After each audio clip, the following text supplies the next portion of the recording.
Este podcast é apresentado pelo Tecnoblog. Mas você imagina o Nômade indo pro café com a mochila, aí ele chega no café, coloca a mochila no colo, abre a mochila, tira um trambolho de cima, coloca em cima da mesa, tá ligado? O cara vai ficar parecendo um hacker total ali. O que você tá fazendo, maluco? Não, é só a internet, eu tô só escrevendo, sei lá, um post pro site, sei lá. Subiu o post. É. Quem levaria um modem desse seria a mesma pessoa que também leva um iMac pro café. Nossa. Porque também existem essas pessoas, né? Não sei se vocês já viram fotos na internet. Eu nunca vi isso não, cara.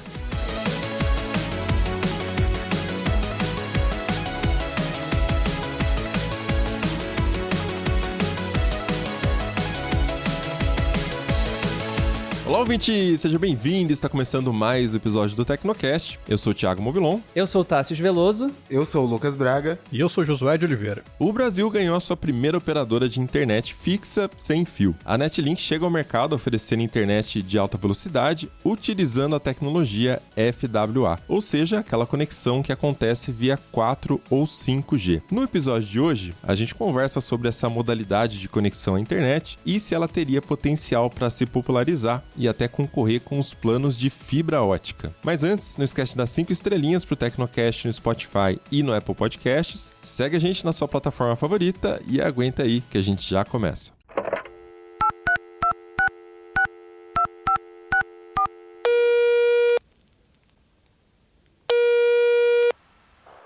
Caixa postal do Tecnocast. Você tem novas mensagens.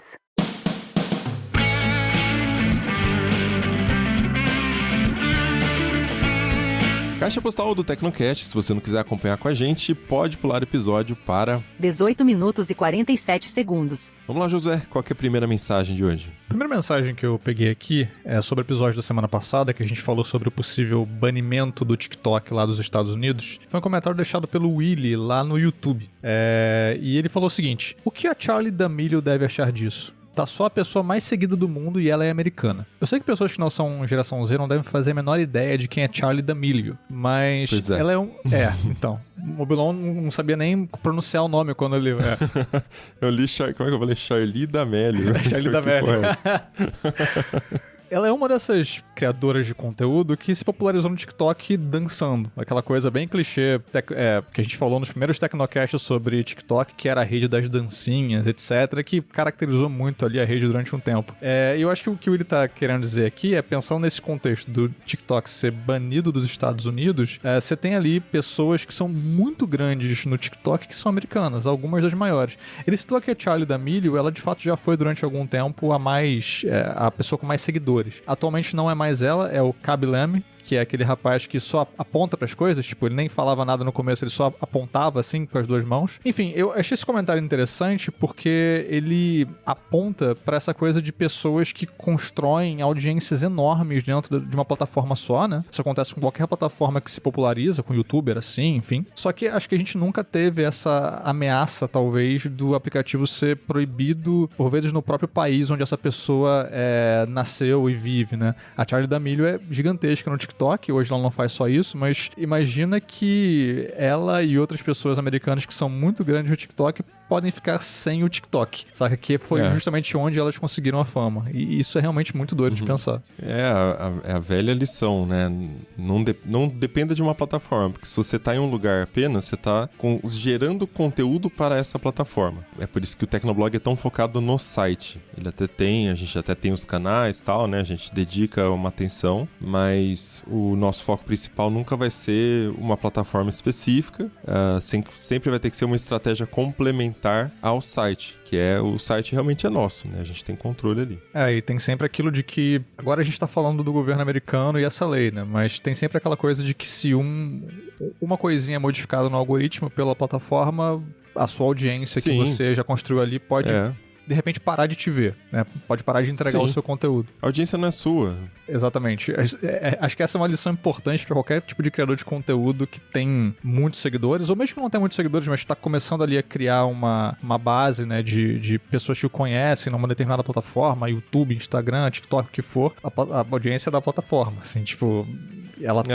E por isso é importante você estar em outros lugares e fazer outras coisas. Do contrário, vai que passa uma lei que, de repente, impede você de criar conteúdo naquele site no seu próprio país, simplesmente porque sim, alguém decidiu que sim. No Facebook, o Facebook costumava ser uma grande fonte de tráfego para a internet, né? Sim.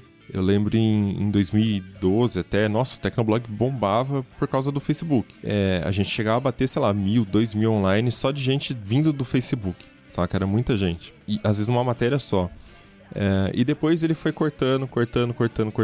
E o que teve de site, cara, que faliu, empresa que faliu, porque dependia exclusivamente de fazer clickbait e postar no Facebook. Enfim, você estava aproveitando uma brecha, de certa forma, ali do algoritmo de uma rede, e a partir do momento que essa rede mudou o foco dela para falar para, por exemplo, vídeo, Reels, esses sites não tinham mais propósito. As pessoas nem lembram do nome dos sites, porque eles não tinham marca. Assim, eles tinham, óbvio, um nome, mas eles não tinham uma marca, é diferente, né?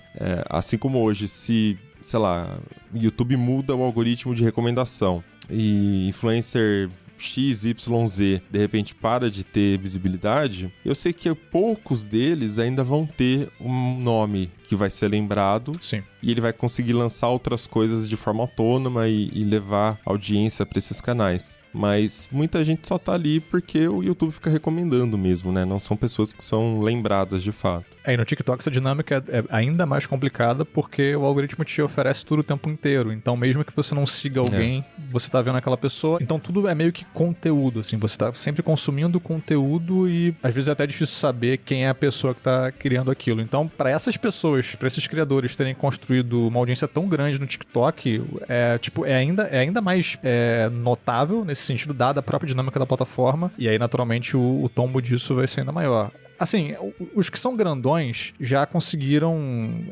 decolar dali, né? Fazer outras coisas, tem patrocínios e tal, tem outros públicos em outros lugares, então não estão presos. Mas eu penso também em pessoas que... eu acompanho muitos criadores americanos que, tem ali um público médio, tipo 50 mil seguidores, 60, às vezes são muito bons num nicho específico, e eles, batalharam ali, construíram, assim, criando conteúdo todo dia, sabe? Pra convencer o algoritmo a serem entregues para suas audiências e, de repente, isso pode ser perdido pra sempre, assim, sei lá, vai saber o que vai acontecer, né? Os grandões é complicado, obviamente, mas eles têm meios de ir pra outros lugares. Pra quem é pequeno e médio, cara, tava começando ali a dar certo, deve ser uma dor de cabeça inacreditável agora. Sim, e eu acho que tem também a linguagem da rede, né? Tem certas coisas que funcionam em algumas redes e não funcionam tão bem em outras. Por exemplo, no Facebook eu costumo ser impactado por uns vídeos que uma galera que faz... Tem um cara que ele faz jardim, assim, ele carpe todo o mato.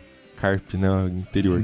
Ele corta todo o mato das casas, poda a árvore, né, faz todo o serviço ali, o desenho da calçada certinho e tal. Ele faz isso de graça ele procura casas que estão precisando, né? Aí a pessoa fica super emocionada, né? Nossa, mas de graça, como assim e tal? E ele só filma e coloca no Facebook e é assim que ele consegue ganhar dinheiro. Eu não sei se faria sentido isso no YouTube, por exemplo. Saca? Então, assim, enquanto o Facebook tá funcionando, bacana. Mas a hora que não funcionar mais o Facebook, esse cara vai ter que se reinventar. Eu não imagino, sei lá, as pessoas entrando no YouTube pra ficar vendo isso. No Facebook você vê porque, sei lá, você tá rolando o feed, de repente o vídeo já começou, e aí você fica curioso, aquela sensação de satisfação, né? De ver a grama sendo cortada na velocidade 10 lá, né? Ou às vezes tem outros que também faz lavagem de fachada, tá cheio de lodo, o piso tá, né, tudo escuro, e fala, olha o que apareceu embaixo desse lodo, dessa sujeira, né? Então o cara vai lá, limpa e tal. Tem um que também já vi que é um cara que ele limpa tapete. Eu tenho certeza que ele simplesmente pega tapete. Você já viu esse? Eu já vi alguns desse tipo. Eu acho que ele deve ter um açude na casa dele, alguma coisa assim, onde ele joga na lama lá os tapetes, e aí cada dia ele vai lá, coleta coloca no sol pra ficar seco e duro a lama, e aí ele lava isso e posta eu tenho certeza, cara, porque não é possível, aquelas coisas não existem, não é possível que chega naquele nível, sabe? Eu acho que esses conteúdos que você falou tem um lance tem esse apelo meio sentimental mesmo, né, cara? Normalmente tem alguma musiquinha, tem alguma coisa de satisfação no final, assim, sabe? Eu acho que isso combina muito com rede social, não combina tanto com o YouTube. Não é um conteúdo que, sei lá, acho que o YouTube mesmo não consideraria interessante a ponto de de entregar, assim, sabe? Então, realmente é difícil pra essa pessoa pensar, tipo, onde mais eu vou colocar, assim? Talvez nem mesmo o TikTok. Tipo, o TikTok talvez funcionasse se fosse só o conteúdo, sem a parte sentimental, assim. Tipo, já apareceu várias vezes pra mim, tipo, coisa de carpete, né? Que é só o cara limpando o carpete, colocando aquele jato d'água e a sujeira vai saindo, assim, tipo... Aquilo é legal de ver, assim. Tipo, você fica, caraca, que maneiro. E por alguma razão... Tipo, peraí. E agora, o que ele vai fazer? Ele vai passar o rodo. Passa o rodo, deixa eu ver o que vai acontecer. Caraca, olha quanta lama que tá saindo, né? Tipo... Como assim, sabe? Que coisa idiota que a gente gasta tempo com isso, né? Mas é que tá, a gente gasta, é um negócio absolutamente inocente, enfim, né? Óbvio que entra naquela coisa da distração, já falamos sobre isso, não pode esquecer. Mas, enfim, são conteúdos, às vezes, bobos, inocentes, enfim. Mas é isso, eles podem combinar muito com o que você falou, né? Combinam muito com uma rede, não com outra. E aí, às vezes, a pessoa não tá nem pensando nisso, sabe? Tipo, ela não tá nem com uma estratégia. Só deu certo ali, ela continuou, sabe? E aí, pô, como ela continuou e funcionou ali, de repente abriu portas pra ela, conseguiu ganhar um dinheirinho e tal, isso é ótimo, mas aí de repente aquela fonte nova de renda se esvai por uma razão ou outra, por uma mudança no algoritmo ou porque alguém passou uma lei. Enfim, fiquei pensando nessas coisas todas porque é meio, para além das tensões políticas, né, econômicas e toda essa parte dos Estados Unidos e China, sei lá, pessoas reais estão sendo impactadas por aquilo. A gente geralmente olha pra tela e pensa que pensa no conteúdo, pensa no criador, mas cara, é uma pessoa que tá fazendo às vezes o melhor que ela pode ali, porque ela tem um conhecimento sobre alguma coisa, porque, sabe, ela gosta de criar um certo conteúdo, estabelecer comunidade, sabe? Fala-se tanto de comunidade hoje em dia e, de repente, sei lá, criadores americanos do TikTok não vão poder mais criar comunidade caso o aplicativo seja proibido. É isso, dava pra eu continuar falando aqui, esse tema projeto rendeu, mas eu vou seguir porque eu vi que a gente já tá com quase 15 minutos de gravação aqui de Caixa Postal. Vamos seguir pro segundo comentário.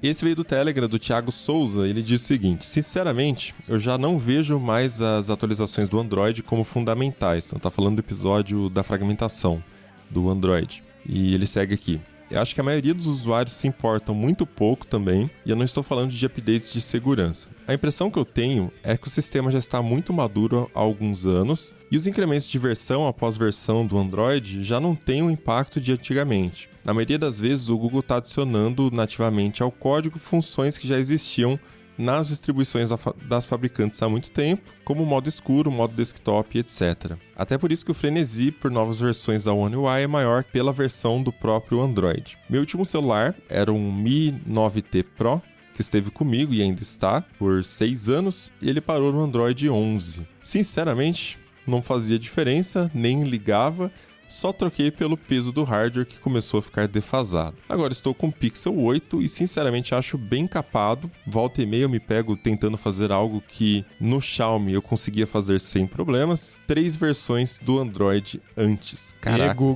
Google. É limpo, né? Puro. O único motivo para não ter comprado o outro Xiaomi é a bagunça de modelos com processadores, memórias, câmeras diferentes. Eu não sei mais qual é top, qual é intermediário. Ele falou, Mi 14, Mi 14 Pro, Mi 14 Lite, Mi 14 Ultra. Não dá. 500 Mi 14. A gente compartilha dessa revolta dele com excesso de versões do Android. Mas eu tava pensando nisso que ele falou sobre talvez as atualizações do Android terem uma importância exacerbada demais, assim. E, cara, vou falar da minha experiência como pessoa que usa celulares intermediários. Fui olhar pro meu, eu tô com o Android 12 e, cara, na mesma situação dele, assim, tipo, serve bem. É o Android que eu conheço ali, mais ou menos. E, sei lá, não, por enquanto, né? Quer dizer, até comentei no episódio que ele já tá ficando mais velho, mas é porque é um celular intermediário que já tá aí com 2 aninhos, né? Então já começa a se encaminhar pro momento de pensar na troca. Mas acho que tem uma questão do hardware mesmo. Mas o sistema em si, o Android, sei lá, cara, tipo, se eu não precisasse trocar ele, eu não me incomodaria. Então, sei lá, acho que de fato tá maduro. E pra grande maioria das pessoas, assim, também tô chutando aqui, mas pelo que me parece, pelo que eu observo de amigos e tal, pessoas que têm Android, não há uma grande preocupação, assim, de ter um Android novo só porque, não, agora o Android novo, agora eu vou atualizar. Não sei, isso me parece um pouco mais presente em usuários de iOS, talvez, não sei se você concorda. Não sei, cara. O usuário de Android aqui no Brasil, acho que é o usuário mais hardcore do que o usuário de iOS. É lógico que a gente gosta de ter os recursos novos, a Apple tem um marketing ali que talvez instigue um pouco mais, mas eu não sou essa pessoa que tá super, nossa, eu preciso ter o novo iOS. Eu tenho curiosidade, até porque esse é o meu trabalho, ter curiosidade com tecnologia, né? Faz parte da nossa rotina aqui. Eu concordo com ele, acho que até citei isso no episódio, né? Que não tem tanta coisa nova, às vezes é melhor ficar na versão anterior, excluindo, lógico, a questão de update de segurança, porque o seu aparelho vai ficar mais rápido. O sistema já está maduro, muitos recursos você já tem através de aplicativos, muitos recursos que são incorporados no Android, no iOS também, eles vêm de aplicativos que já existiam, ideias que foram tiradas de aplicativos, né? Ou que foram tiradas, no caso do Android, de customizações das fabricantes, de launchers diferentes, enfim. Então eu acho que realmente é um momento do mercado de já estar bem maduro. Agora, eu acho que tem uma movimentação esse ano no mercado por conta da inteligência artificial. Então existe uma certa expectativa do que o Google, o que a Apple, o que até a Samsung, né, essas fabricantes maiores, estão pensando em fazer com a IA no celular, né? O que ela pode fazer por nós no dia a dia, de fato, chegando ali em massa para todos os usuários. Então isso desperta uma curiosidade, porque é um grande recurso, é uma grande novidade, mas eu também sinto que talvez a gente já esteja entrando no momento de... O hype já passou. Pelo menos pra gente que tá aqui mais nos early adopters, né? Imagino que boa parte da nossa audiência aqui no Tecnocast também. É uma audiência que, beleza, já não é novidade, o hype já atingiu um certo ápice. E aí? Aplicação prática. E aí? Vai mudar alguma coisa de fato na nossa vida? Quem sabe até o final do ano, acho que as pessoas já vão estar um pouquinho menos empolgadas ou eufóricas lá no Vale do Silício com essa questão da inteligência artificial. Até porque ainda não descobriram como fazer isso dar lucro. O próprio Zuckerberg falou sobre isso recentemente, que talvez ainda demore um pouco mais. Então, é hora de dar aquela segurada nas expectativas, embora também seja o momento que tá todo mundo correndo, eu digo, as Big Techs, pra arriscar tipos diferentes de implementação pra ver se é, de fato, a galinha dos ovos de ouro que vai trazer o retorno financeiro. Eu vi que a Coca-Cola, por exemplo, fechou uma parceria com a Microsoft para aplicar a inteligência artificial em vários setores dentro da empresa, para otimizar ali processos e desde do marketing, criação, até não sei de onde. Eu não sei exatamente se a Microsoft está desenvolvendo soluções corporativas, no sentido de chegar lá na empresa e integrar com o sistema da empresa, o sistema interno, eu digo, e otimizar um processo e automatizar coisas repetitivas, ou se é simplesmente a Microsoft, toma aqui o PowerPoint com o criador de slide automático. Com o Copilot, né? Que já tem para o consumidor final. Então, eu achei interessante por isso. Esse lado B2B, ele realmente pode trazer grandes avanços para a produtividade do mundo todo, só que a gente pode acabar não vendo tanto no dia a dia, porque não são produtos para o consumidor, são produtos integrados dentro do sistema das empresas ali, né? Até quem está na empresa às vezes não vai estar interagindo com o IA, né? Mas vai ter um algoritmo de IA ali processando certas coisas. E isso eu achei bem interessante, acho que ter um grande potencial, mas novamente não sei o que a Microsoft está fazendo, só sei que nos smartphones por enquanto a gente está falando apenas de uma câmera melhorada, um sistema de busca para substituir o Google no Safari, usando IA, umas coisas que, já não surpreende mais, né? Vamos ver como é que funciona, mas beleza. Não, mas o Rabbit, cara, o Rabbit vem aí, fantástico. Sim. Grande flop. O AI Pin também, cara, agora vai acabar pra sempre, ninguém vai mais pensar nisso. O novo metaverso. Enfim, vamos parar por aqui, porque a caixa postal já ficou grande. Semana que vem a gente volta com mais comentários, manda lá no Caixa Postal Tecnocast no Telegram, no nosso grupo do Zap também, link na descrição, e bora lá pro papo. Vamos nessa.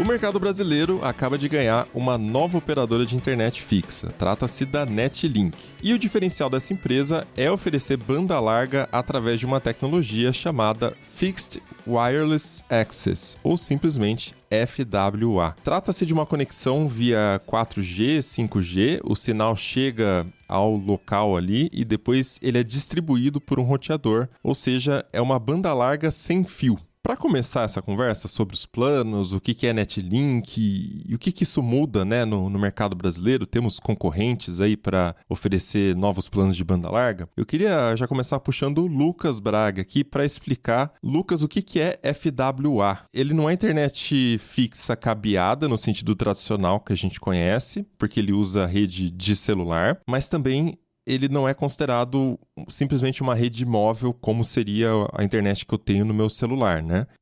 Onde que ele fica no meio dessas duas coisas aí? Qual que é o papel do FWA? Bom, FWA nada mais é do que o nome da modalidade. E é exatamente isso que você acabou de falar. Ela é a internet que usa a mesma rede móvel que a gente tem para utilizar no celular. A diferença fica no dispositivo que recebe essa conexão. Normalmente você coloca ali seu chip no smartphone, agora você vai colocar um chip num roteador próprio para isso. Então é um equipamento, muitas vezes com antena externa, para você utilizar ali em áreas rurais, que o sinal é meio instável, é meio fraco. É o mesmo chip que você colocaria no celular, só que agora num modem. É um modem 4G ou 5G, que recebe ali a conexão, ele se conecta nas antenas da Claro, Vivo ou TIM, e distribui a internet ali via Wi-Fi, via cabo de rede. Então o FWA não tem muito segredo, é só o nome da modalidade, que significa Fixed Wireless Access. Você pode fazer um FWA até mesmo com um plano de celular. A diferença é que você precisa ter ali um equipamento, um modem fixo, que você coloca ali o seu chip. Mas, em suma, não tem diferença. Mas eu posso, por exemplo, assinar o FWA na minha casa aqui, em Americana, e quando eu for viajar, eu levo o modem comigo e utilizo internet banda larga na praia, por exemplo? A mesma internet que eu teria aqui em casa? Isso só vai depender de como é o acordo com a sua operadora, né? Se você for contratar um serviço aí da Claro, Vivo ou TIM, não tem problema. É uma conexão móvel, você tem ali um contrato do Serviço Móvel Pessoal, o SMP. E esse é um contrato que permite ali flexibilidade, mobilidade para você transitar ali em toda a área de cobertura da operadora. Dependendo da empresa, pode ser que tenha alguma restrição geográfica. A gente tinha, por exemplo, a Sky, ela atuava com banda larga por 4G. Era nesse mesmo formato, FWA, era ilimitado, tinha ali um modem com chip na casa do cliente, só que ela atendia pouquíssimas cidades. A Sky, ela prestava um serviço de banda larga, não era um contrato de serviço móvel pessoal, era o contrato que a gente chama na Anatel ali de SCM, o Serviço de Comunicação Multimídia. Nesse tipo de contrato, ela restringia a utilização para aquele endereço. Se você tirasse o modem, você pode até tirar o modem e levar para outro lugar, mas ele não ia funcionar. Mas, no geral, isso é uma regra de negócio, não é algo inerente da tecnologia. No caso da Netlink, ela começou a sua operação já no estado de São Paulo e vale dizer que, apesar de ser uma operadora nova, ela é vinculada a uma empresa chamada Elsys. Essa empresa tem 35 anos de mercado, você já deve ter visto pelos e-commerces da vida também. Ela vende equipamentos que vão desde kit de fechadura eletrônica, antena, TV Box, né? Ela tem uma série de equipamentos ali. No momento ela está chegando com 2 pacotes, a Netlink Conecta e Netlink Pro. E a primeira coisa que chama a atenção é que a empresa oferece essa modalidade de plano ilimitado. Os nossos ouvintes amam ouvir essa palavra quando a gente está falando de plano de banda larga, né, Tass? Porém, nem tudo são flores, né? Os leitores já estão falando que, por enquanto, não está compensando, porque os preços são um pouquinho salgados aí. Exatamente, porque existem concorrentes, e aí a galera, quando a gente fala de acesso à internet sem depender das grandes operadoras, logo vem à mente quem? Starlink de Elon Musk. Tem todo um preço que a gente vai falar mais pra frente, e a Netlink, ela... Primeiro de tudo, eu acho legal falar que eles estavam nas redes sociais, principalmente no Instagram, tentando fazer um burburinho, mas é curioso, porque esse burburinho não aconteceu. Eles estavam assim, mas o que será essa empresa? O arroba tava com outro nome, não tava com o arroba da Netlink. Eu acho que era seu novo link ou seu próximo link. E aí depois, veio esse nome Netlink. E aí eles anunciaram os valores, que são os seguintes. No caso do plano Netlink Conecta, ele sai por R$ 299 por mês. Agora, eles dizem que não paga adesão, que a adesão é grátis. Então, durante 12 meses, né, contratinho de fidelidade, 299. E tem ainda o Netlink Pro, que custa 499 por mês. Então, arredondando aqui, né? 300 e 500 reais. A própria página lá da Netlink, ela fala que o serviço mais simples, ele é sugerido para até 4 usuários, mas não entra muito em detalhes do que isso quer dizer, né? Qual seria o tipo de uso de cada pessoa, mas, enfim, vamos levar aqui em consideração. E a outra lá, mais avançada, a sugestão deles é para até 10 usuários. E aí, nesse caso, inclui um roteador com o Wi-Fi 6 Mesh. Então tem essa diferença, né? Você vai ter lá uma rede mais robusta. Outro ponto também para se considerar em relação a valores é que a Netlink, imagino eu que a Elsys que está por trás, ela revelou que tem uma meta de faturar 30 milhões de reais, mas isso de receita recorrente mensal, e também a meta de chegar a 100 mil clientes, sabe lá em quanto tempo é isso. E também falaram que a expansão para além do estado de São Paulo está prevista até o fim de 2024. Então, hoje em dia, é uma operadora com uma cobertura muito limitada, com serviço muito limitado, voltado para o estado de São Paulo, conforme eu mencionei. E pelo que eu tive vendo de pessoas que se interessaram e gravaram vídeo falando lá de ter contratado o Netlink, muito focado no agro. Ou então pessoas que têm assim, mora no interior e tem uma chácara. Aí não é exatamente agro, mas você tem a sua casa e tem lá a sua chácara. Então você consegue transitar entre essas duas localidades com os equipamentos lá da Netlink. Daí que a gente precisa ver se efetivamente a coisa anda, né? Porque chegou agora, tem pouquíssimo tempo, aí eles divulgaram que... Aliás, eles não divulgaram sobre velocidade, não falaram exatamente quanto tempo dura isso de sem limite, se vai ser para sempre ou se em algum momento vai ter um limite lá de franquia mensal, que é o que a gente vê nos planos móveis, mas não vê, pelo menos sendo implementado ali na prática, nos planos da banda larga fixa tradicional. E um outro aspecto também interessante da gente ter no radar é que a Netlink e a Elsys, eles não têm uma rede própria, pelo menos não neste momento. Então, esses serviços, o Conecta e o Conecta Pro, eles dependem da rede de telefonia das outras operadoras, como se eles estivessem subcontratando. No caso, a Claro, a TIM e a Vivo. Então, as três grandes empresas de telefonia móvel, as três grandes estão com eles. E aí eu fui lá perguntar, mas como é que eu sei na minha região se eu vou ser abastecido por uma ou por outra? Eles disseram que eles fazem um estudo lá na hora, que imagino que leva em consideração, né, o mapa de cobertura de cada uma, talvez até mande um técnico para medir lá na localidade, e aí decide e imagino eu, não testei, mas imagino eu que coloque um chip, que aí depois também não dá para ficar mudando. Ô Lucas, não dá, né, para ficar mudando de operadora sem trocar o chip nesse caso, ou você acha que dá? Porque isso foi um ponto que eu fiquei na dúvida, assim, e a rede da TIM caiu, eles já sobem com a rede da Vivo e te reconecta, ou já era o que tá lá configurado no roteador é o que fica? Ou são 3 chips das 3 e aí quando um dá problema assume a outra, tá ligado? Então, só se for. Se a gente falar da parte técnica, é perfeitamente possível. Agora, quando a gente fala da parte burocrática, acredito que não, porque a Netlink não é uma operadora virtual, né? Eles mencionaram que eles não têm uma operação virtual, então eu não sei exatamente como é o tipo de contrato que eles têm com as operadoras, né? A gente já teve operadora no passado no Brasil, a Algar vendia um chip de internet das coisas que eles chamavam de multioperadoras, fora da área de cobertura da Algar, que é ali no Triângulo Mineiro, em algum pedaço ali de São Paulo. E isso deu muito problema, porque as operadoras acusaram de roaming permanente, isso desequilibraria o mercado e tudo mais, enfim, esse chip parou de existir. Então eu imagino que seja uma escolha mais ou menos definitiva. O técnico, ele realmente deve ver ali onde que tá a antena de cada operadora, qual oferece o melhor sinal ou melhor velocidade, faz o teste e o cliente fica com aquilo ali pro resto do contrato. E uma curiosidade rapidinho em relação a isso é que quando eles divulgaram que estavam com as 3 operadoras, eu achei isso curioso. E aí eu fui lá bater... Não vou falar o nome porque, enfim, não coloquei na matéria, não disse que ia divulgar, mas fui lá bater numa operadora, eles ficaram abismados, assim, mas como é que estão divulgando que se conectam à nossa rede, a gente não tá sabendo, a gente, pelo menos na área de comunicação, não aprovou isso, e nem sabemos se há um case que eles podem divulgar, sabe? Porque às vezes tem isso, tem os contratos lá, mas rola sigilo e as pessoas não ficam sabendo quem fornece aquele serviço. E no caso deles, não. Então, assim, eu tenho um feeling de que a gente ainda vai ouvir história da Netlink por causa disso, de não ter amarrado bem com as outras, né, as operadoras que fornecem o serviço. E isso que você me falou, Lucas, da Algar com esse plano multi-operadora, me lembrou isso. Porque se não combinar direito, rapidinho dá encrenca com o jurídico, principalmente assim, das 3 grandes.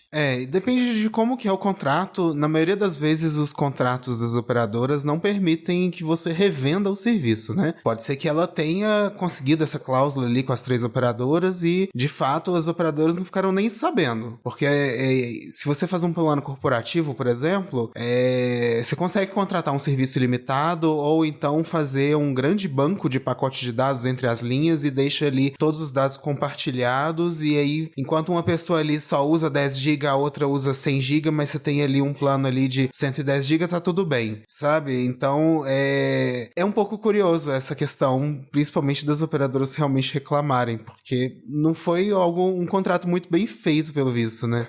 E é diferente do que a gente já conversou sobre MVNO, porque no caso dessas, né, operadoras virtuais, elas todas divulgam, ou a maioria divulga, e não me parece ser uma questão do tipo falar que tá plugada na rede da Vivo, ou na rede da Surf Telecom, que tá na rede da não sei quem. E aqui não. Então, eu fiquei com uma pulga atrás da orelha. Inclusive, se algum ouvinte tiver detalhes sobre essas negociações, esses casos aí, pode até mandar pra gente, né, Mobilon, na caixa postal, porque estamos tentando entender o que rolou. Se quiser mandar anônimo ainda, tem a página de contato do TB, tem contatos anônimos ali que você pode mandar informações internas e a gente não vai revelar, você não vai vazar quem foi que revelou. Mas seguindo aqui, né, esse plano da Netlink, dá para ver até essa diferença do FWA, porque ele é realmente similar à divulgação de planos de franquias de internet móvel mesmo, né?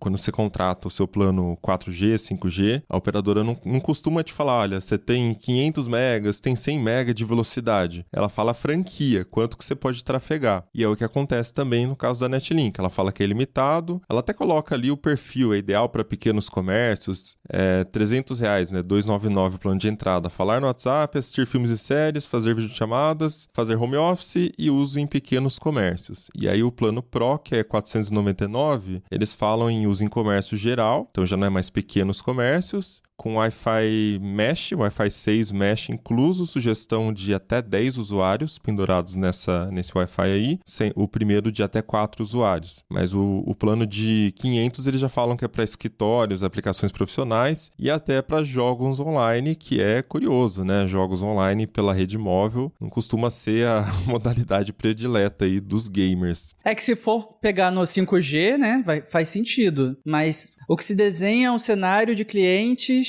no interior, né, fora das grandes capitais ou das grandes cidades.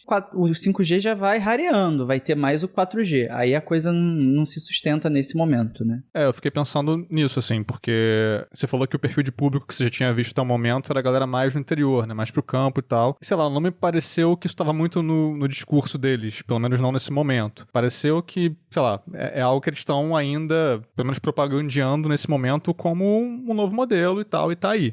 Então, achei curioso, porque realmente, quando a gente pensa nesse tipo de modalidade, acho que salta aos olhos a possibilidade da pessoa que mora mais no interior, que tem chácara e tal. Mas não parece ter sido esse o posicionamento deles, pelo menos não de cara, assim. É porque se eles se vendem como uma empresa modernosa, que tá ali pra atender os geração Z e as pessoas que postam nas redes sociais e tal, e aí você considera que esse público é mais das cidades, né, um público urbano, é a galera que imagina se vai ter Wi-Fi em casa, vai ter fibra em casa. E aí não faz sentido esse serviço que é bem mais caro do que se você contratar uma fibra. Hoje em dia, o preço da fibra é 1/3, você consegue por 1/3 do que eles estão oferecendo e com possibilidade de ser mais estável. Então, às vezes, a proposta do marketing tá descasada do público que efetivamente vê valor, né, nessa novidade aí. Pra gente completar essa questão do preço, só que eu queria puxar aqui, Josué, você tinha levantado números também de outras operadoras e o que elas estão oferecendo de FWA.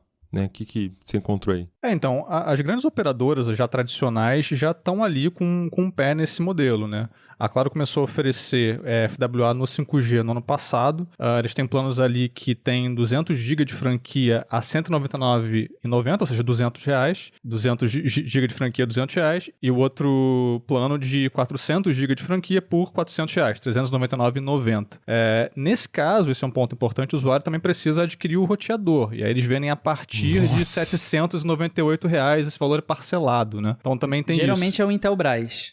No caso da Netlink, vai ser um da Elsys, provavelmente, porque eles vendem esse tipo de equipamento, né? Faz sentido. Temos também Vivo, que, parecido ali com o da Claro, é R$150 com 150 GB de franquia. O usuário também precisa adquirir o roteador, sai por 10 vezes de R$ 149,90. Rapaz, que roteador é esse que eles estão oferecendo? É muito caro o roteador 5G, gente, vocês não têm ideia. Esse equipamento desbloqueado aí beira em torno de R$1.800. E mais recentemente, inclusive pouco depois da Netlink, a Algar também começou a oferecer o serviço, né? Os pacotes deles começam ali em R$119,90, R$120, e aí a franquia é de 250 GB. Também tem um pacote de 450 GB de franquia por R$150 e um outro de 600 GB de franquia por R$180. E a TIM também já tem pacotes nessa pegada, né, Lucas? Sim, a TIM já tem planos de FWA já tem bastante tempo, mas a pegada deles não é utilizar o 5G. Eles têm até um plano para internet rural, que eles chamam de TIM Internet Rural, que custa R$50 por mês, mas é uma franquia de apenas 30 GB.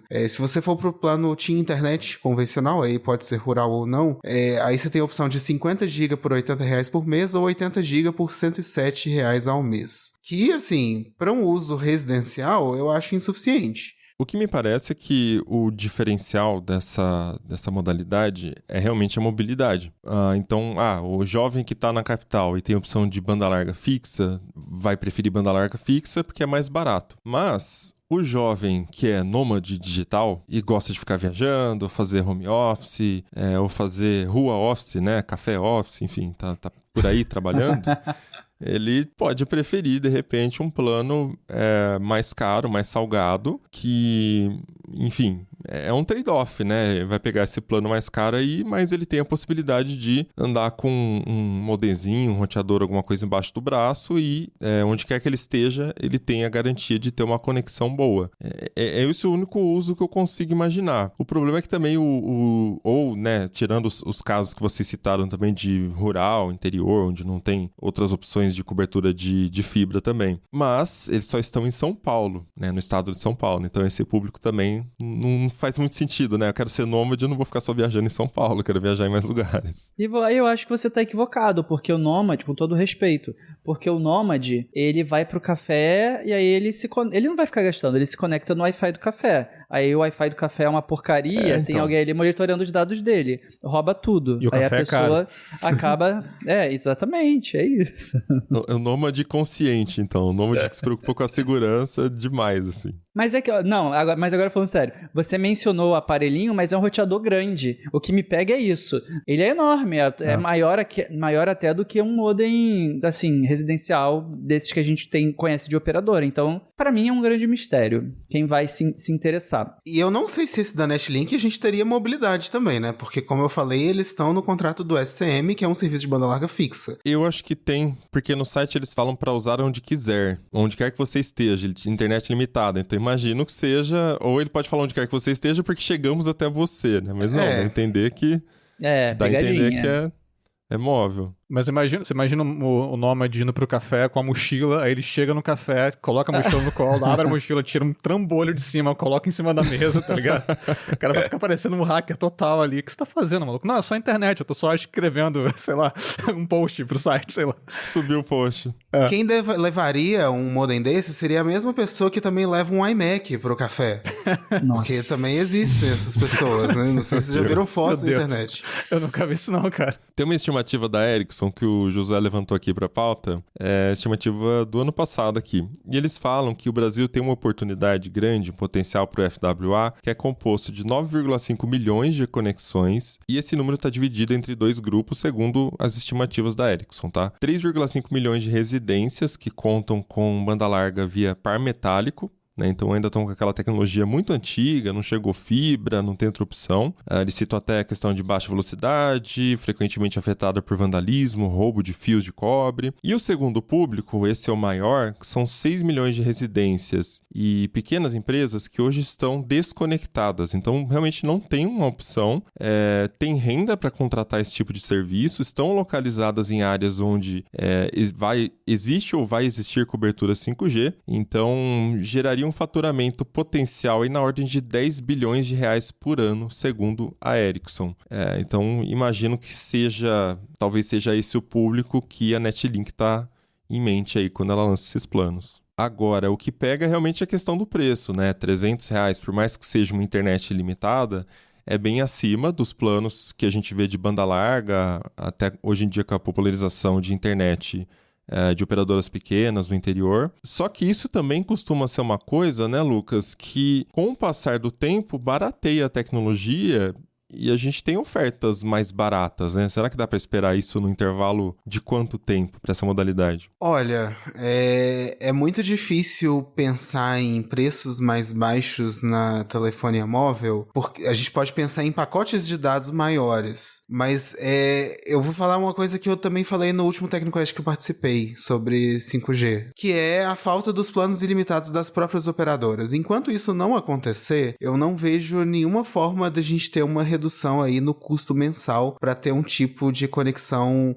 móvel para uso fixo, porque as próprias operadoras vendem o serviço muito caro. A gente vê aí os pacotes da Netlink que são muito acima, 3 vezes o preço de uma banda larga fixa convencional. Agora, sem os planos ilimitados das próprias operadoras, se a gente não caminhar para esse lugar, eu não vejo perspectiva. É muito difícil isso, porque se a gente comparar com outros países que têm uma adoção de FWA já há muito tempo, inclusive desde o 4G, o 3G, a gente está muito atrás, porque nesses países a gente vê planos ou com franquias muito gordas ou ilimitadas por um custo aí baixo, um custo aí que seria inferior a $30, $40, né? Enquanto aqui a gente está falando de algo na casa dos R$300. Por outro lado, eu fico me perguntando se esses proprietários de coisas agro ou de pequenos negócios, eles não topariam pagar mesmo sendo um valor mais salgado. Porque se você está totalmente desconectado ou está com uma rede muito ruim, vai ter um ganho para você transmitir seus dados ou para receber hóspedes. Eu lembro que tem uns 2 anos eu tirei férias, aí eu fui para um hotel fazenda no interior do Distrito Federal. E o proprietário lá, ele contou que ele próprio contratou uma empresa para... Eu não me lembro exatamente se era fibra, mas eu acho que era... instalar a fibra saindo lá da casa principal até o poste da operadora de telefonia, que era assim, tinha que pegar o carro para ir até lá porque era longe. E assim, ele falou, olha, é um investimento para atender melhor os consumidores aqui. Então, não sei, já que é ilimitado, conforme eles prometem, tem aí essa possibilidade, mas assim, tem que encarar mais como um investimento. Para uma pessoa física, você tem que estar com muita vontade de jogar o LOLzinho via internet. Era exatamente isso que eu ia falar em algum momento desse podcast. Muitas pessoas com fazendas, propriedades rurais aí que precisam se manter conectadas, acabam bancando mesmo essa conexão, bancando a construção de fibra ótica até algum lugar da cidade ou até a porta mais próxima, porque essa seria a única forma realmente de ter o acesso. Eu não sei se vocês lembram, mas eu não lembro se foi no ano passado ou no ano retrasado, a Vivo mesmo lançou o Vivo Fibra Rural. E você precisava pagar ali uma taxa de R$6 mil para eles levarem a fibra até a sua propriedade. Mais o valor mensal, que também era mais caro, era aí na casa dos 300 e poucos reais pela internet de 300 mega. Mas essa acaba sendo uma alternativa. E muitas vezes pode ser um custo menor do que você bancar aí a fibra ótica até um pequeno provedor e você vai pagar ali os 100 e poucos reais mensais, você vai ter uma conexão de uma qualidade melhor, mais estável. Se chover não vai ter muito problema, porque com rede móvel isso acontece, né? E, enfim, você vai ficar mais conectado igual as pessoas que estão ali na cidade. Acho que essa é uma alternativa muito viável e um grande competidor aí de Netlink, Starlink e outras empresas que fornecem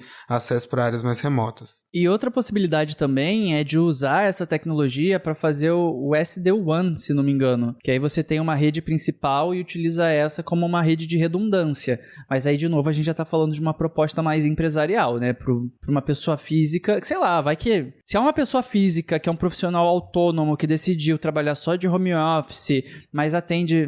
Aí é um uso profissional também, né? É uma empresa. A pessoa, ela é a empresa de si mesma. Mas eu tenho ouvido muito falar disso. De banco que está utilizando de alguma forma a internet móvel para complementar a rede cabeada ou vice-versa. Já tem até agência 5G, só porque está conectada no 5G.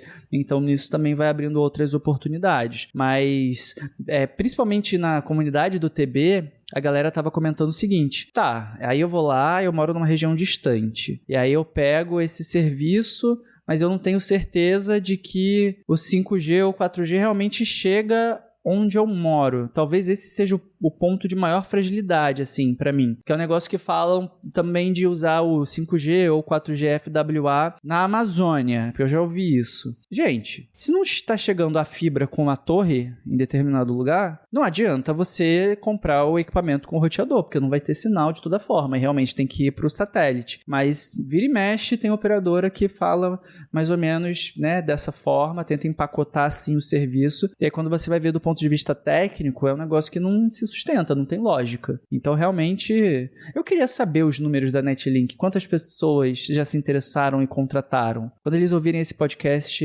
eles vão escrever pra gente. Eu sei que realmente é muito cedo pra gente avaliar o futuro disso, ou se vai vingar ou não. É lógico que quando chega um pacote com preço tão alto, a gente fica frustrado, porque na nossa realidade não faz o menor sentido você contratar um plano de internet limitada por R$300 no 5G, sem saber qual é a velocidade garantida, né? Eles falam ali no máximo 4 usuários, eu entendo, economicamente não faz sentido hoje. Mas quando a gente olha essas pesquisas da Ericsson, por exemplo, que eu comecei a citar aqui, tem lógica, né, o que eles estão passando. Por exemplo, uma das coisas ditas é que eles enxergam o FWA com bons olhos, porque vai ajudar as operadoras a monetizar os investimentos que elas estão fazendo em 5G. E para a população, o FWA é uma excelente opção nos locais onde a fibra não for viável economicamente. Então a gente está focando aqui, pensando mais no público rural, mas de novo volta naquela questão. 3,5 milhões de residências ainda usando par metálico e 6 milhões de residências não tem nada. É porque se não chegar fibra, também não vai chegar o 5G. Sim, mas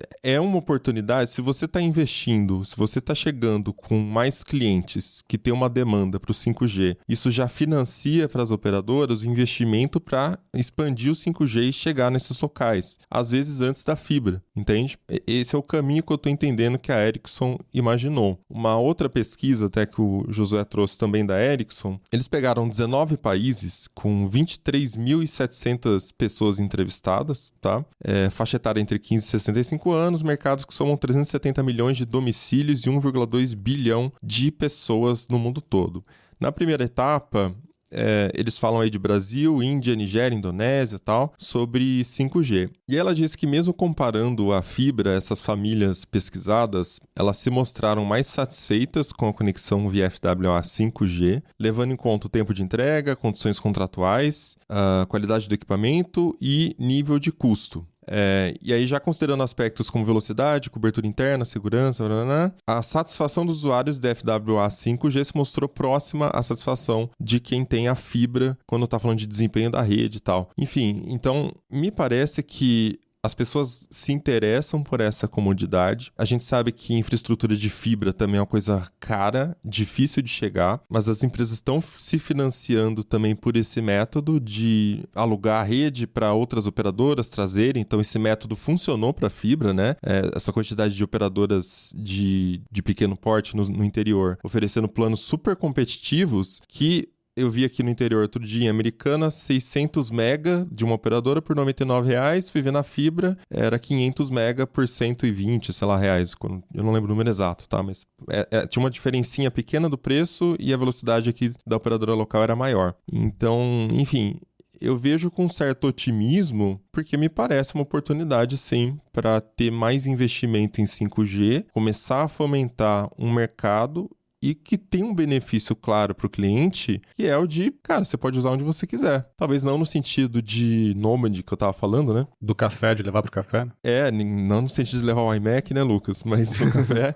Mas, sim, no sentido de, cara, essa internet é minha, ela não é da minha casa. Então, se eu quiser algum dia viajar e eu tô na dúvida se o Wi-Fi de lá vai ser bom para eu conseguir trabalhar, de boa, eu levo meu roteador no carro, chegando lá, eu plugo o 5G, que pode não ter conexão também, mas já é uma segunda opção, já é um backup, né? Se o Wi-Fi da casa for ruim, eu tenho a opção de, quem sabe, ter internet 4G, 5G para utilizar. Agora, a ver se esses preços também vão baixar ao longo do tempo, o que acredito que sim, a tendência é essa. Quanto mais players chegarem, maior a concorrência, e aí começa a baratear os equipamentos e baixar custo também. Tanto dos equipamentos, né, com os fornecedores, quanto do preço da internet mesmo. E no ambiente urbano, o que me ocorreu agora foi que existem prédios antigos que estão com a tubulação tão entupida de fio já passando, Sim. que hoje em dia encrencam com instalação de fibra ótica. Aí, ou já tem uma empresa, né, parceira, não pode colocar o concorrente. Sim. Aí, nesse caso, ou locais de difícil acesso, sei lá, que no Rio de Janeiro a gente tem a situação das comunidades, né? Não é em todo lugar que chega a internet nas comunidades. Então, em vez de você tentar convencer, enfim, toda uma questão de, né, segurança urbana, você vai lá e leva o roteador e pronto, pega o sinal ali. Aí a coisa começa a fazer sentido. E esse argumento da conveniência, da comodidade, de poder ir para cima e para baixo e ter conexão, é tão interessante que é uma das coisas que a própria Starlink também pega, né? Ela bate nessa tecla de você, dependendo do plano, poder ficar transitando e contar com a internet. Eu queria tirar uma dúvida, na verdade. Esse caso da comunidade que o Tá citou, Lucas, talvez aconteça o mesmo problema da internet fixa, né? Porque o modem, ele tem que estar em que distância? Ele pode estar na rua, o modem não, né? A antena do 5G. Enfim, ela estaria num poste que distribui para o bairro inteiro, ou ela tem que entrar no nível da rua e ficar próxima da casa? E eu lembro quando a gente gravou o primeiro episódio de 5G, e quando a gente falou dessa internet fixa, também a gente tinha essa questão de, para esse tipo de aplicação, utiliza-se aquela... Como é que chamava aquela frequência que é de curto alcance? Millimeter wave. Isso. E nesse caso não, né? Tá usando o 5G normal. Tá usando a frequência normal. Nesse caso, da comunidade, você vai colocar o modem ali na sala mesmo. Não precisa de antena externa nem nada. Agora, nas comunidades também existe internet por fibra ótica, assim, com muitas opções, inclusive. Tem vários provedores que atendem aí favelas, comunidades e tudo mais.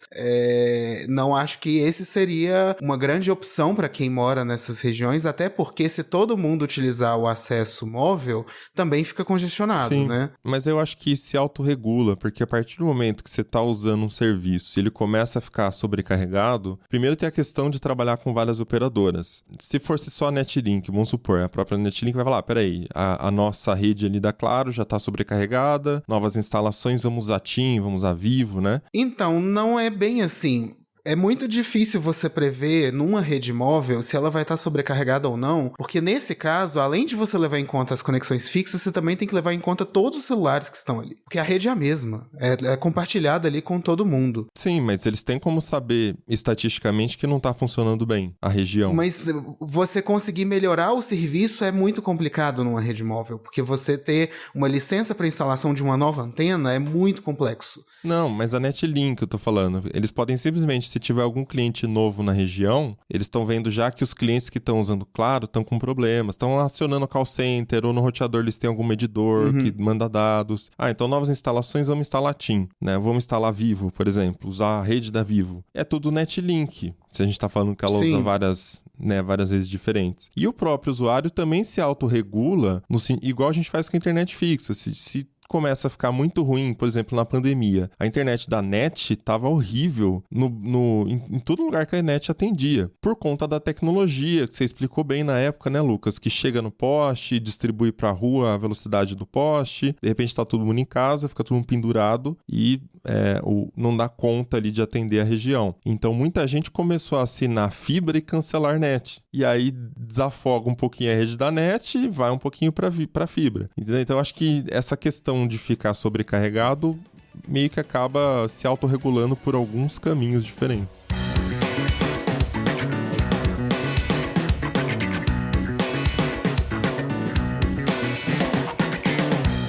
Agora, um ponto muito importante é que, assim, se você for entrar lá no site da Netlink, a primeira imagem que tá lá é de uma casa num ambiente rural e tudo mais. Muitas vezes o celular chega nessas áreas, mas isso não é o padrão, né? Eu lembro que eu conversei com o executivo de uma operadora no final do ano passado, e ele me contou, olha, em extensão territorial, o sinal de celular só está presente em 17% do Brasil. Então, assim, é muito difícil você querer oferecer um serviço que, teoricamente, funciona em qualquer lugar, se ele não vai funcionar em qualquer lugar. Tanto é que a gente vê aí que a Netlink tem planos de lançar um serviço via satélite, que esse sim tem condições de funcionar em todo o território brasileiro. Agora, vai compensar? Porque a gente já tem opções de internet via satélite, a gente tem a Starlink, que na minha opinião é o melhor custo-benefício desse tipo de conexão, se a gente for comparar aí com Viasat, com HughesNet, com outras operadoras aí de satélite, a Starlink oferece uma melhor experiência de uso por um preço menor. Ainda que você tenha que pagar ali uma fortuna pelo equipamento, é um custo que você consegue diluir ao longo do tempo e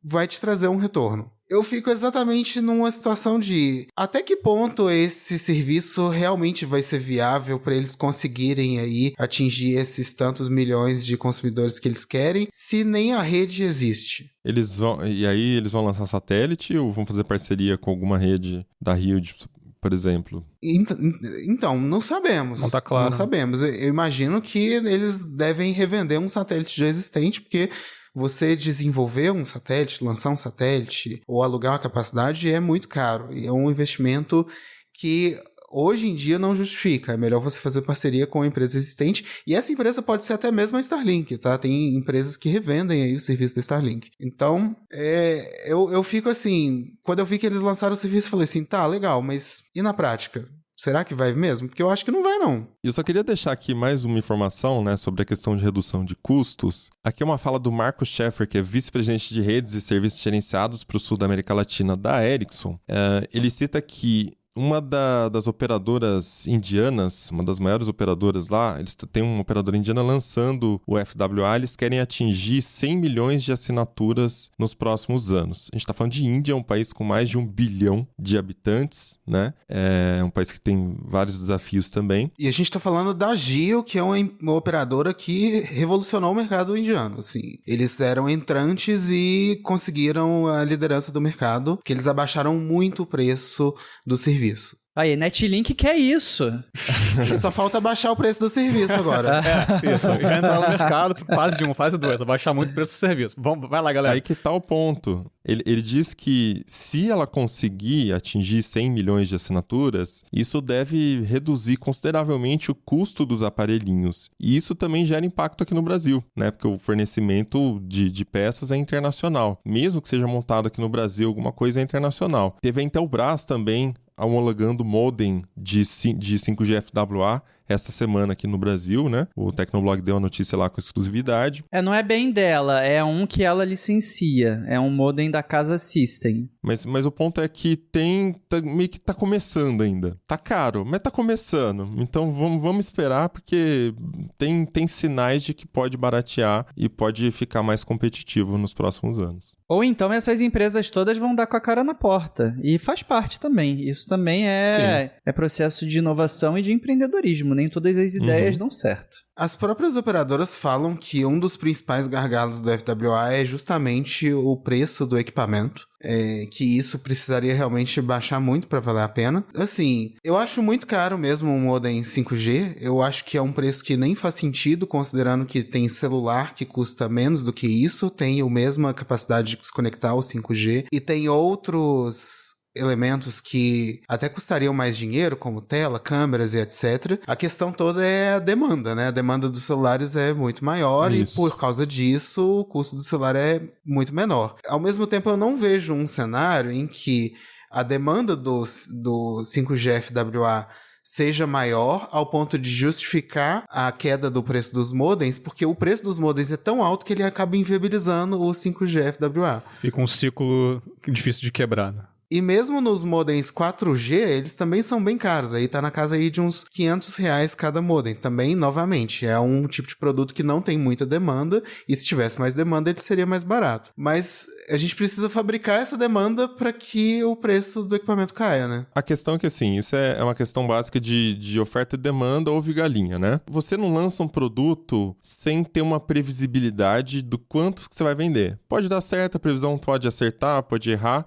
mas você tem um trabalho de pesquisa ali para saber mais ou menos, né? Então, quando essa operadora indiana chega e fala que vai lançar o FWA e que tem essa expectativa de alguns anos bater 100 milhões, primeiro, falando em questão de população, se tem um lugar que dá para fazer isso é na Índia, na China, esses países que tem muita gente. E se eles conseguem atingir esse número de milhões, cara, 100 milhões de assinaturas é muita coisa, ainda mais para uma operadora, ainda mais para FWA, saca? Então, é uma demanda muito grande que, às vezes, num primeiro momento, alguém subsidia, entre aspas, no sentido de a empresa sabe que ela vai demorar alguns anos, sei lá, 3, 4 anos para retornar o investimento, vai operar com um pouquinho de prejuízo, mas ela tá criando por conta esse mercado porque ela traça ali um planejamento que ela consegue começar a retornar esse investimento em algum tempo. E isso beneficia o mundo todo. Primeiro que barateia os produtos, segundo que você aumenta a oferta, então vai ter mais fabricantes desenvolvendo esse tipo de equipamento. Os componentes eletrônicos também, o processador que tem ali, o chip que tem ali no roteador, a antena de Wi-Fi, enfim, tudo isso com mais demanda também tende a baratear, porque todo mundo fabrica mais unidades e aquela coisa, né? Quando você escala, você abaixa o custo de produção por unidade. Enfim, aí é só dinâmica normal de mercado, né? Hoje não tem, mas tem um caminho que precisa ser percorrido e parece que está começando a dar as caras aí. Sabe o que seria legal? Se uma operadora permitisse que você tivesse o seu número e com o seu número você conseguisse habilitar o roteador FWA 5G ou 4G. Porque hoje em dia são coisas distintas, né? Mas imagina, eu contratei, sei lá, nessas que trabalham por pacote de dados. Eu tenho 150 gigas. E aí eu posso usar no meu trajeto, no meu celular, ou quando eu chego na minha casa de praia, ele passa a usar essa franquia, contabilizar dela pelo roteador FWA. Porque aí sim, isso é o tipo da coisa que eu vejo como uma conveniência, né? Você tem uma casa de praia e você tá miguelando comprar um modem separado do celular? Às vezes você alugou a casa de praia. Na minha casa de praia? Porra, compra o modem logo. É engraçado, tem operadora na Espanha que já vende o combo, né? Da conexão pra sua casa e pra sua casa de praia. Meu Deus. Inclusive, vocês não sabem, eu tô falando de Portugal, na verdade. Eu finjo que moro no Rio de Janeiro. Agora, isso que o Tassos falou, de você ter ali a sua franquia dividida ali em vários chips, cara, isso realmente é uma coisa que seria bem legal de ter. Isso tem em algumas operadoras gringas e, enfim, infelizmente nunca veio pro Brasil, a não ser que você contrate um plano família, mas aí também você não fica com o mesmo número no outro aparelho e tudo mais. Vocês acham que esse modelo do FWA pode ser uma entrada para novos players de internet fixa de modo geral? Porque assim, tudo bem, a Netlink não é uma empresa exatamente... Já respondeu não. Calma, Lucas. Porque assim, a Netlink... E acabou o assunto. Acabou. É que a Netlink não é exatamente uma empresa que surgiu do zero porque ela veio da Elsys, né? Então, tipo, não foi uma galera que se reuniu e bora fazer... Não é tipo um provedor pequeno, assim, de cidade pequena e tal. Não é isso, mas, sei lá, talvez seja um caminho para entrantes, mesmo que gente que já saia de outros ramos, que tem alguma conexão com conectividade, com internet? Então, repetindo, não, acho que não. Se a gente tá falando de FWA, a gente tá falando ali de uma rede móvel. Então, para você montar uma rede móvel é muito mais complexo do que uma rede fixa. Ou você vai fazer um contrato com o operador existente, que é o que a Netlink afirma ter feito, ou então você vai virar ali uma operadora virtual. Para você ser uma operadora virtual, tem um custo muito alto. Tem o preço ali tabelado, inclusive, saiu uma determinação da Anatel que as empresas publiquem ali a sua oferta para você ter a sua operadora virtual e você paga por megabyte trafegado, sabe? Então, para você ter uma operação de conexão residencial comercial, é muito difícil você fazer isso pagando por megabyte.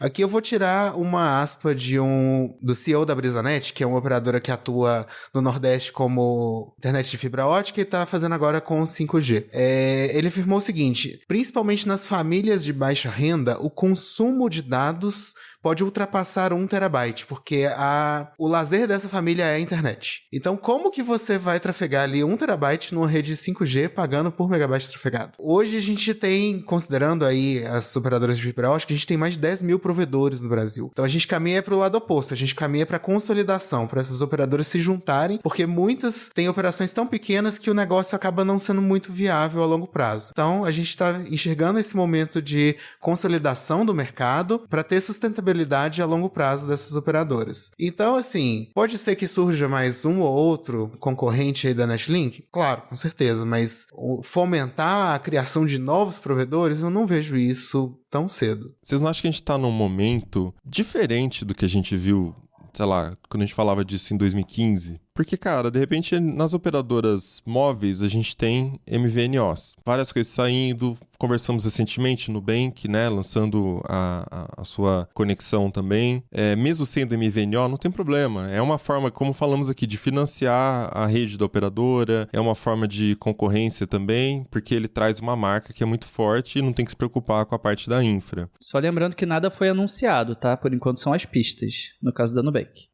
Mas vocês não acham que é um momento diferente para o Brasil quando a gente está falando de concorrência? Porque eu entendo o ceticismo do Lucas nesse ponto, pelo histórico, né? Por como é aqui no Brasil desde sempre essa parte de telecom. Mas eu tenho essa sensação de que é um momento de que a gente está vendo novas coisas acontecerem que a gente não via, sei lá, desde quando? Saca? É a primeira vez, é de certa forma inédito. Então isso me leva a ter um voto de confiança, ou pelo menos de expectativa ali, para entender onde que isso vai dar. Se novos entrantes, eu acho que é sempre bom.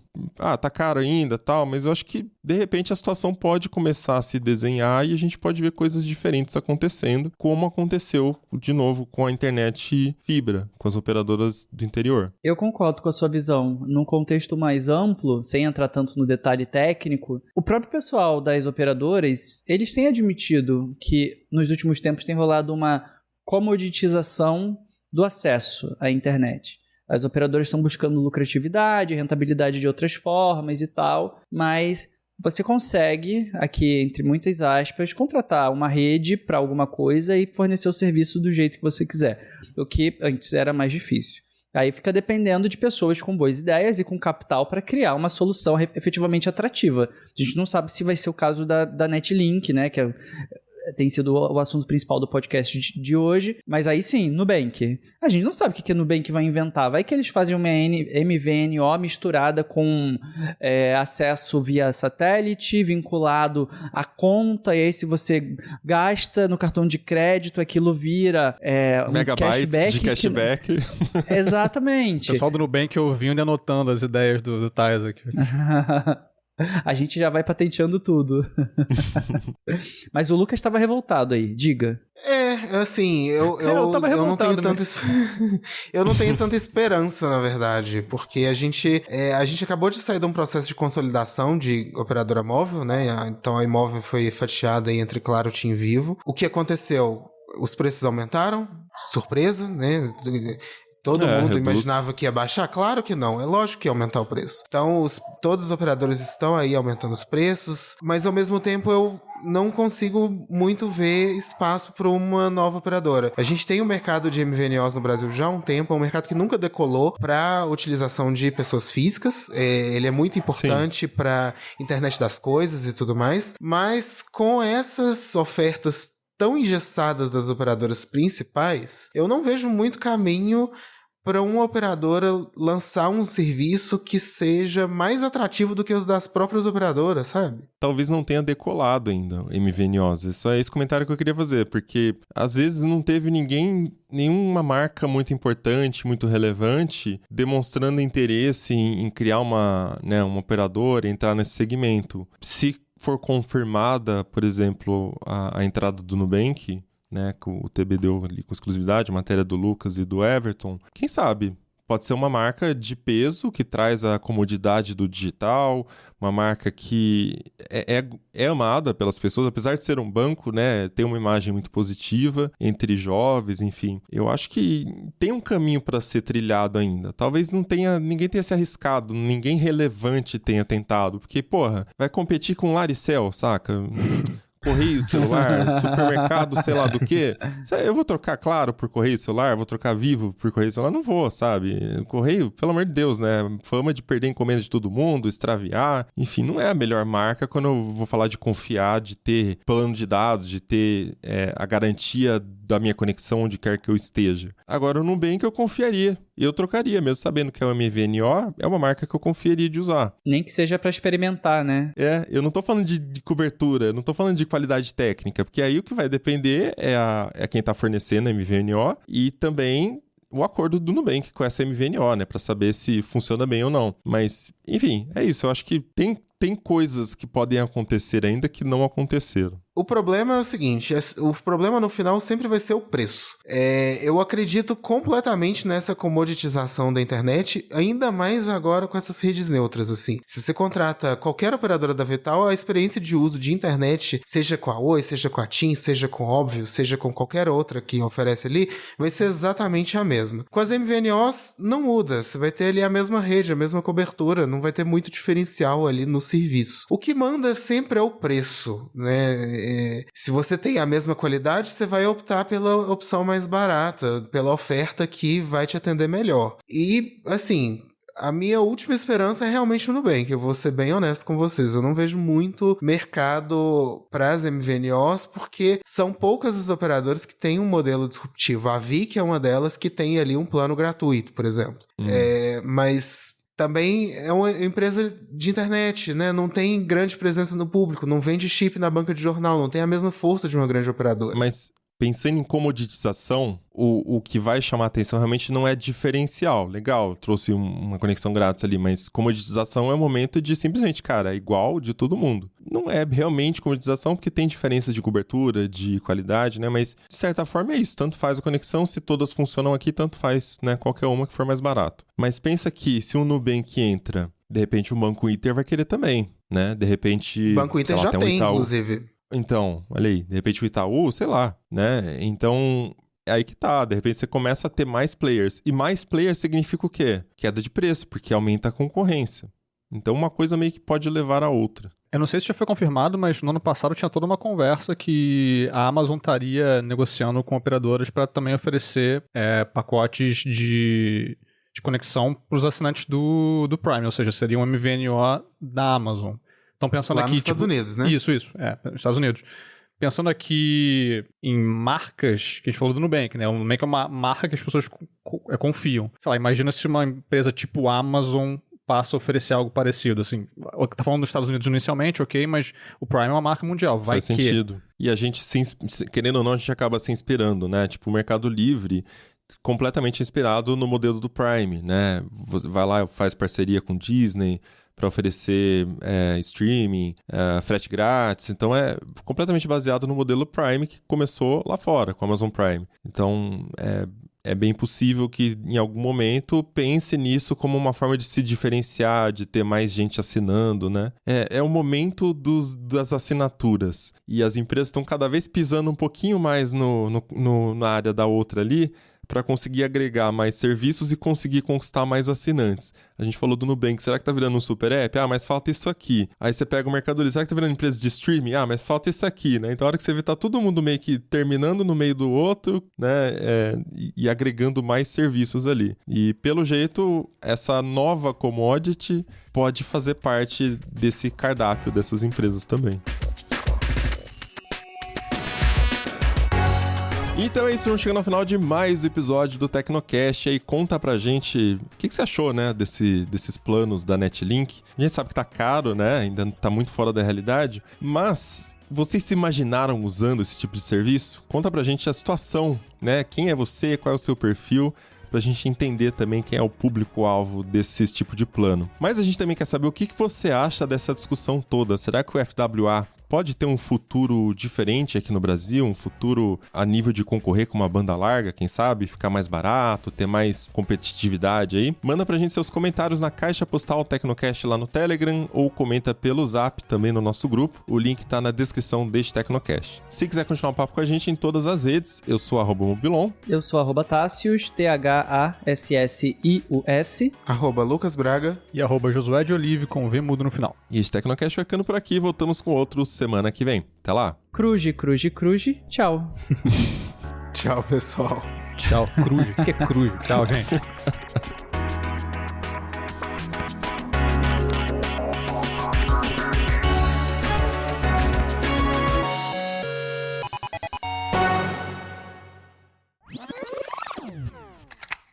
E este Tecnocast foi produzido pelo José de Oliveira, foi editado e sonorizado por Ariel Libório e a arte da capa é do Vitor Pada.